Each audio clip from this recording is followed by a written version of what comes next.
I'm so sad. I am sad boy James. My girlfriend left me, and now I'm going to make out with a new girl. I love you, James. Hi, everybody. Ow! That was our little tribute to the That's a characters of Donna and James. Because I hate them. You're not a fan of them. I don't like them. Donna is lower in my eyes. I was going to after ask this you, who episode. is your least favorite character in Twin Peaks so far? That's a good question, because a lot of the characters I'm like, I hate them. It's like I want them to be the bad guy, if that makes sense. But like when somebody's on screen, is that what you mean? Like when someone's on screen? Yeah, when someone's on screen, you're like, oh, this person. Or maybe you like all of them. Yeah. In their own way. I mean, I think Sad Boy James probably comes the closest. To be fair, I think there's nothing wrong with the performances. No. It's just the characters. Right? Yeah, like if I was going to hang out with them, I'd be like, do I need to be here? Just so, so imagine Laura Palmer was always hanging out with Donna and James. I mean, like, that's probably where her life started. No wonder why she started doing bad things. Like those drugs. Lame. Anyway, sorry for us being silly. We've had quite a day because today we're filming this. Yes. We won't release it on this day. But right now it's February 24th. Yes. So that's Twin Peaks We Day. found Laura this morning. Yes, so Oh, and what happens that night? A lot of stuff happens on the 24th, but in the morning of the 24th, that's when they find Laura Palmer. Yeah. And then, of course, Dale Cooper arrives. And those are the two main things. A lot of stuff happens. I think by the end of the night, they've our two characters that we were talking about, Donna and James, have kissed. They kiss and they put the necklace under the ground. And then, oh, by the way, mindset. Mackenzie has not seen Twin Peaks before.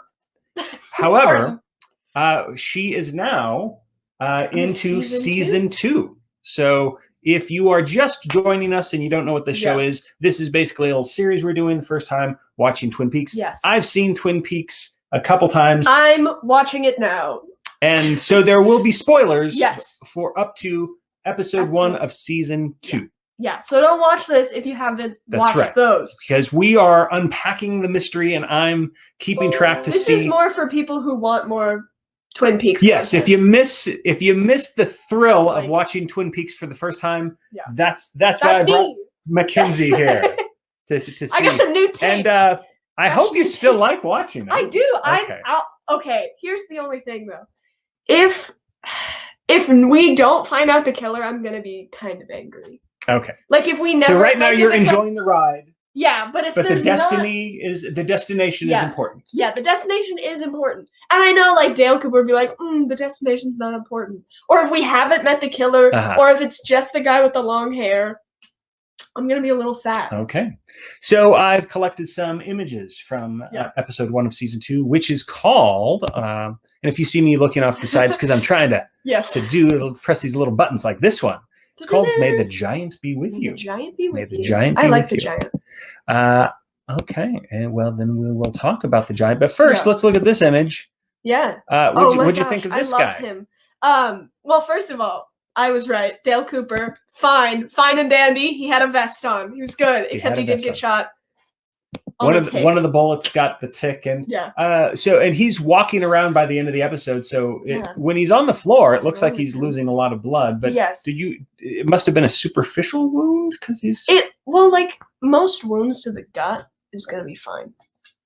All right. I mean, if you want to get technical, it's more dangerous to be shot in the arm or the leg. Because of the loss of blood? Yeah. Like but the gut's just like, I'm fine. Well, like the soft organs. Here's the thing is that I thought that there was something about that the tick, because it's at the end of the bullet. Like slowed it down. Somehow sort of helped him out. Yeah. That doesn't make any sense maybe, but stop the bleeding a little bit? I don't know. Yeah. Anyway, we're getting the minutia. So this is kind of a funny scene. And yes, you were right. Dale Cooper does survive. We don't know who killed him or tried to kill him. Not necessarily easy for him to survive, but he does survive. This old guy's there first, and then the giant appears. And he says, really I've written down the things that he says, and I want you to sort of take it apart. And if you don't know, you can just say, don't know, still waiting to find out. Yeah. All right, so the giant gives him some clues. He says, there's a man in a smiling bag.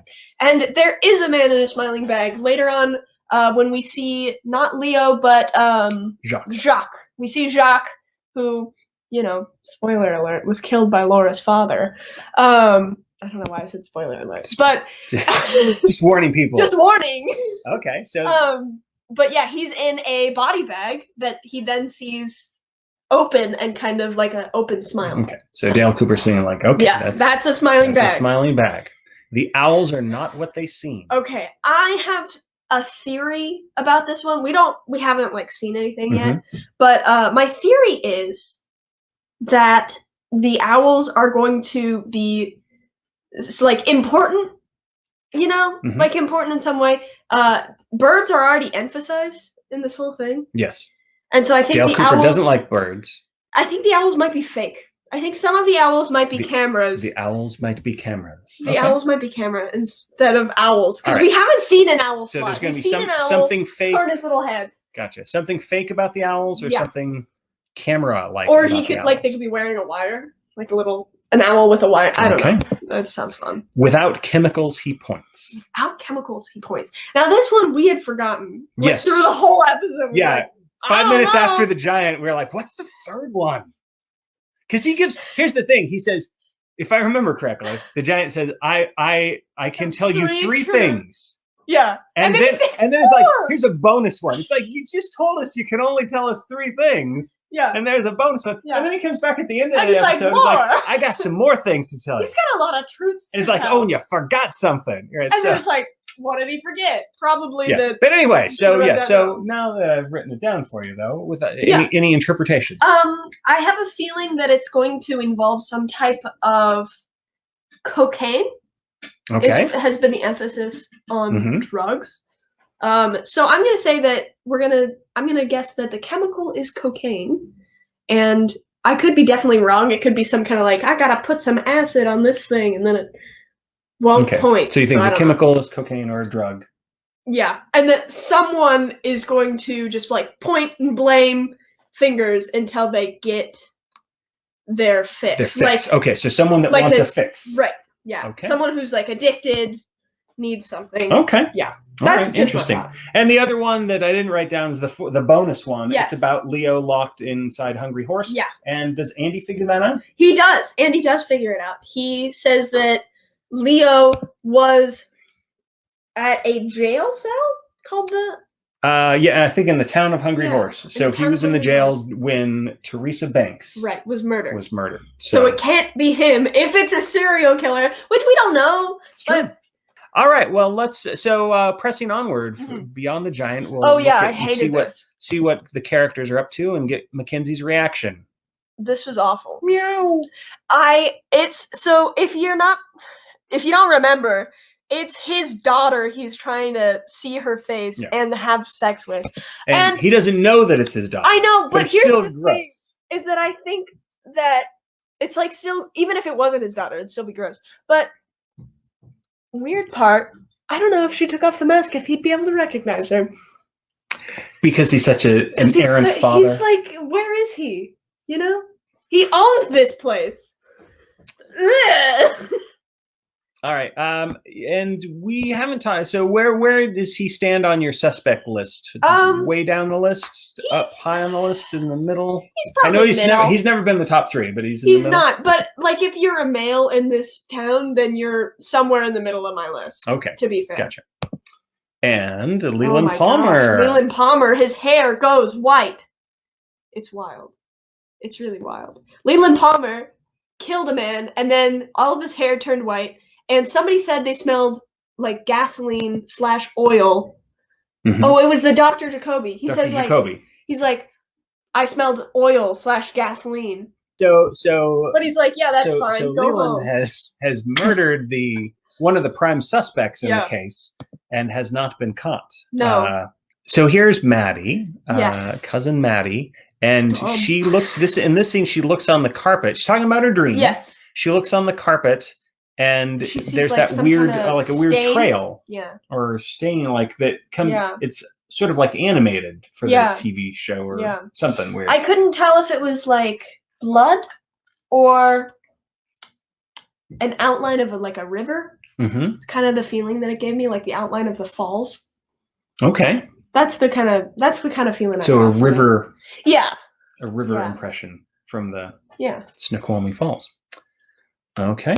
And suspect number 1, Nadine. Suspect number 1 has gone into a coma. Still alive. That's so fitting. That's all I say. She's still alive. Thank God. I hope it's her. Okay, so we'll find out where she ranks. I won't ask if she's still number 1.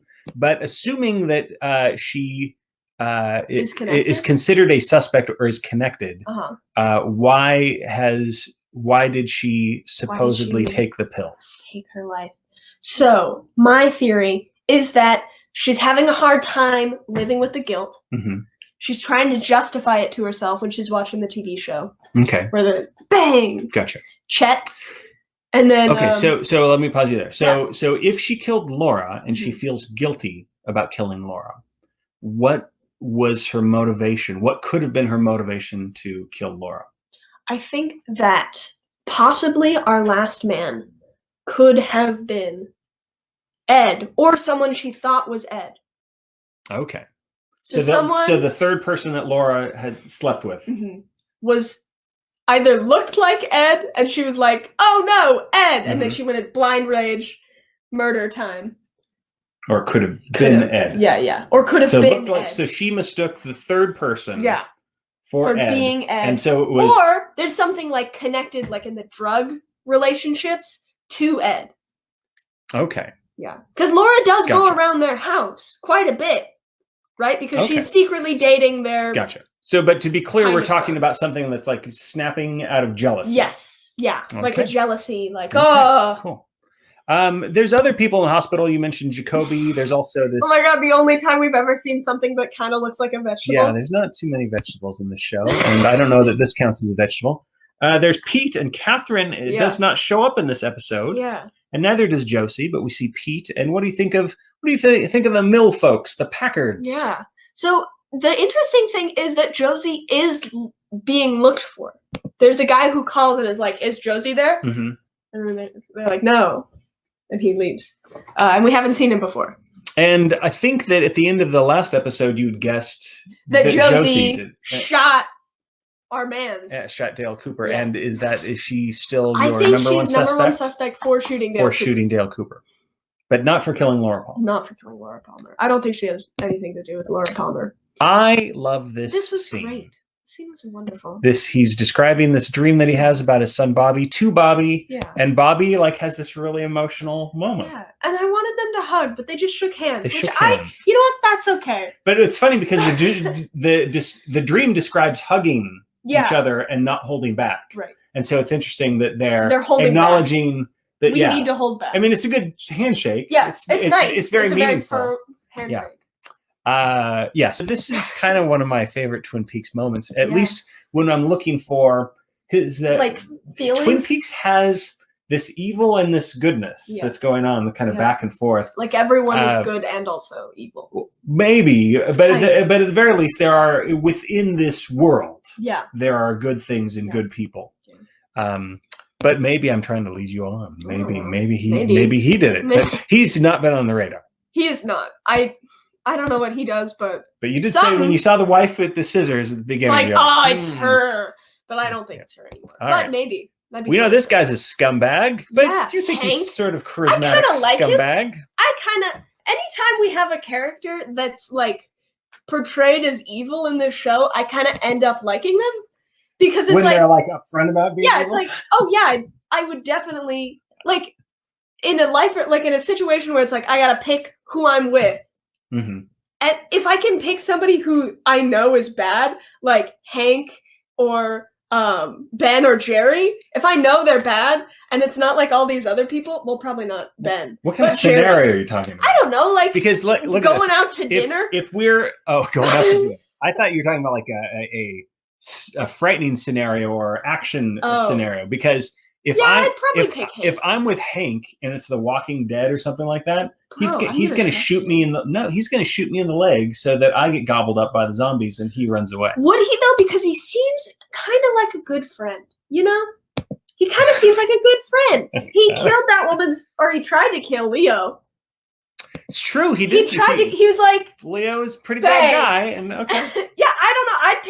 I'd pick Hank or Jerry if it was life or death apocalypse. Well, I would definitely pick Hank over Leo. Yes, because Leo just seems like gets mad and that's it. Yeah. But Hank seems like he's very calculated, he's got mean plans. guy. He's got a lot of plans going on. Yeah, and if I can like work my way into those plans, that seems okay. I mean, all right. Most people that Hank likes are still alive.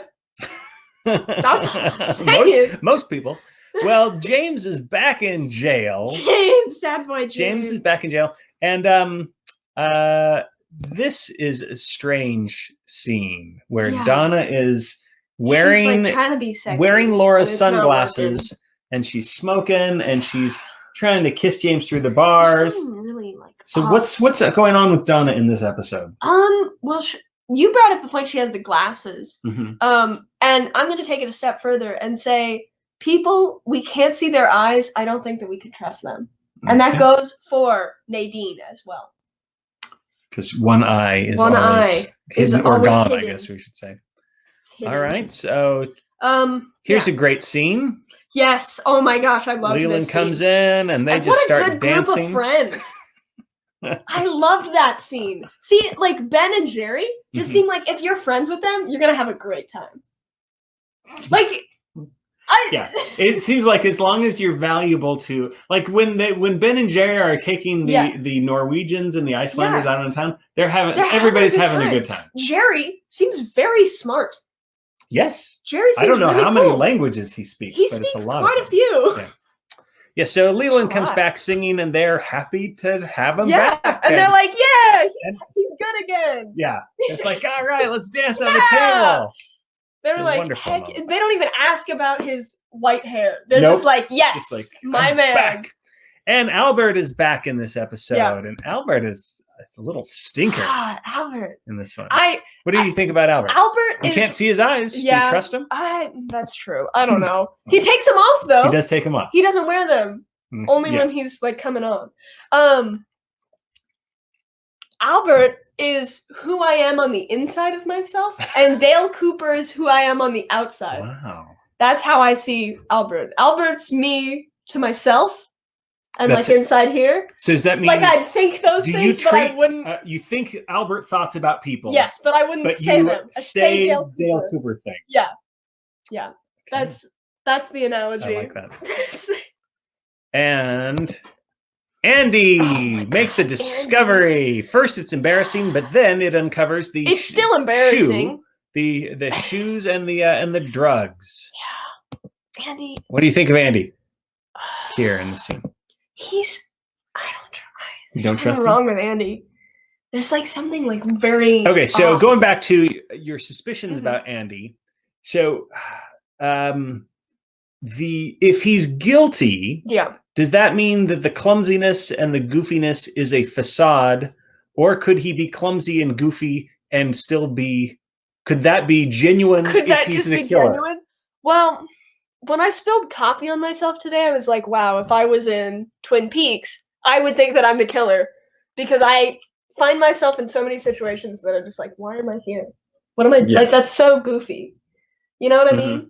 And so like I've been like placing blame on Andy because he's an idiot. And now I'm wondering if he's just an idiot. So you've been thinking like, he's so clumsy. He can't be. This can't be real. Yeah, until I live now today, and I'm like, when you spill coffee on yourself, then you thought, oh, maybe Andy's just Andy. Andy's just Andy. But he does act very odd, and I still. How did he shoot that one guy? How did he shoot him so well? Like he's a great shot. I don't get it. How old is Andy? Oh gosh, that's a good question. He's probably like 30 there. 30. Huh. I'm formulating a new theory. Okay, Here's why don't you say that theory? Because we're gonna have you do a rundown very soon. Yes. I want to do a little recap of the last things that we see. So she's among the many people in the hospital. Ronit Pulaski. Ronit Pulaski is starting to wake up. Yeah. And so that's when we see. I'm assuming through either her dream or her memory or maybe something else. But we see this guy that the sketch was drawn of. Yes. And we also see Laura with blood on her teeth. Yeah. So how did she looks kind of happy in the whole scene. It's kind of weird. Right? There's like a sort of wicked, scary smile. She's excited about it. You know what I mean? She's part of the villain. Well, like if you just looked at these sort of images out of context, you think like, oh, they're doing something together. Which they might be. To be fair, there is a third person there who's being tortured. Yeah. So how do you interpret what we are shown near the end of the episode? So we know that Bob, supposedly who this guy is in a coma. Now, the show's called Twin Peaks. Mm-hmm.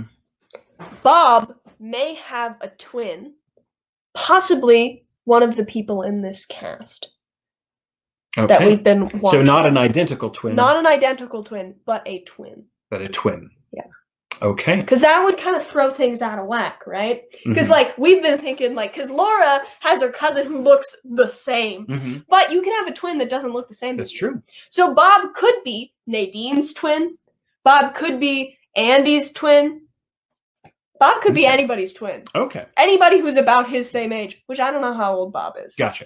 So this could be so are you saying that we're killer? You're saying that we're seeing so Bob Lydecker is, according to Mike, his best friend and works at the vet clinic. Yeah, and he's in a coma. Yeah. So are you saying that we're seeing Bob Lydecker the vet here? Yes, but in reality, but it's not Bob Lydecker the vet.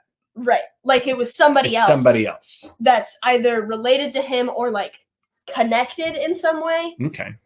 I'm connected in some way sounds really weird, but like in a dream because we keep going in a dream realm. Sure.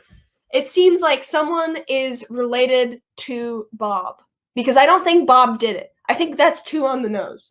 Okay. Although, if they do that, I'm gonna be mad. Because they're just basically showing then it's here's the murderer. Here's the murderer. He's in a coma. Good luck. He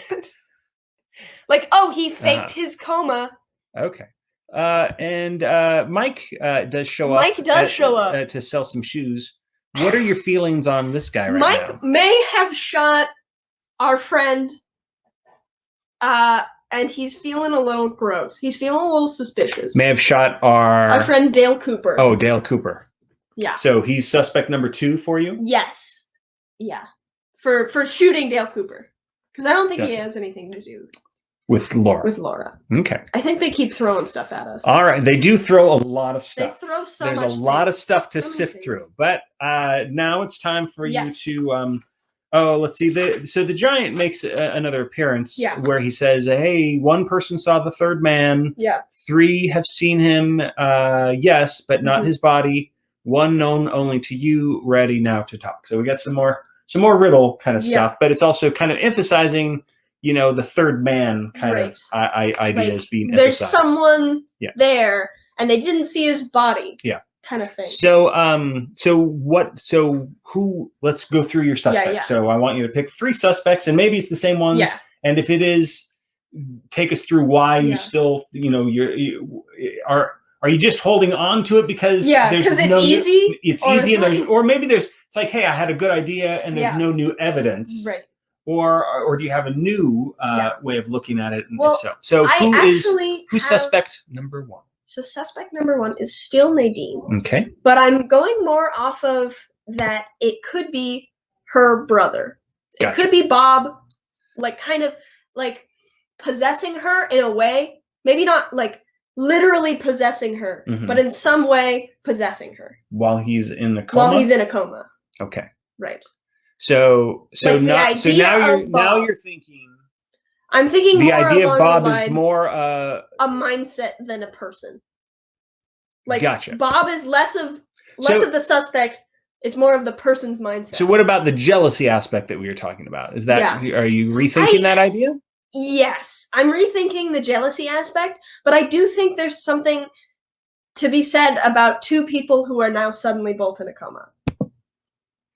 Because we say oh, Bob's in a coma, so he can't do it. Yeah. And then Nadine is now also the only other person that we know of that's in a coma. Okay. So I kind of, in my mind, it's like, that would make sense that, like, something in her is like, I have to do these things, instead of, like, jealousy. Because then it wouldn't explain, like, the first time she killed. So are you talking about something supernatural, psychological? So walk us through that. Yeah. So my thought is that maybe her brother in some way harmed her in her past, in both of their past. Like, if Bob was her brother, so then Nadine's brother was maybe harmful, causing psychological damage, and that's part of the motivation. Yeah. And once, like, maybe in a sexual nature as well, because the crimes are sexual. And so we say that the person, there's like 3 people saw them, right? But only one in their body. Yeah. Right? So we kind of get this feeling that, well, I get the feeling that not in their body means that Nadine or someone else is acting as Bob, if, like, that makes sense. Like, in their mind, they're Bob. Like, in Nadine's mind, she's Bob. Okay. Yeah. So, and is that going to apply with all of your choices? So that applies to 2 of my choices. Okay, so it applies to Nadine. Applies to Nadine. Who's suspect number 2? Suspect number 2 is Leland. Leland is suspect number 2. Going back up. Yes. And Andy's going back down. I know, he's back at number 3 now. But Leland, I feel like, I'm looking for Leland's photo. Oh, he's up at the top. Well, I was looking for the white hair. Oh, the white hair. Since we were moving. Oh, yes. All right, so Leland is suspect number 2. So walk us through this. So we know that Leland now has white hair. Suddenly. Bob also has white hair. Okay. Bob has a grayish white hair. He's got a grayish. You can't tell there, but yes. But in the other image that we've seen of him. So my thought is that now my suspects have to be older, around the same age as Bob. Okay. So in my mind, Leland is higher up than Andy because Leland more likely could be Bob's brother, right?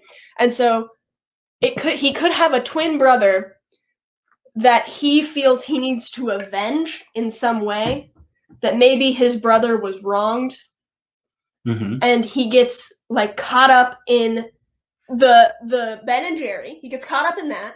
Okay. Right, with the drug deals and I'm their lawyer. And I didn't know he was a lawyer before. I just thought he was, like, some, like, business partner. Yeah.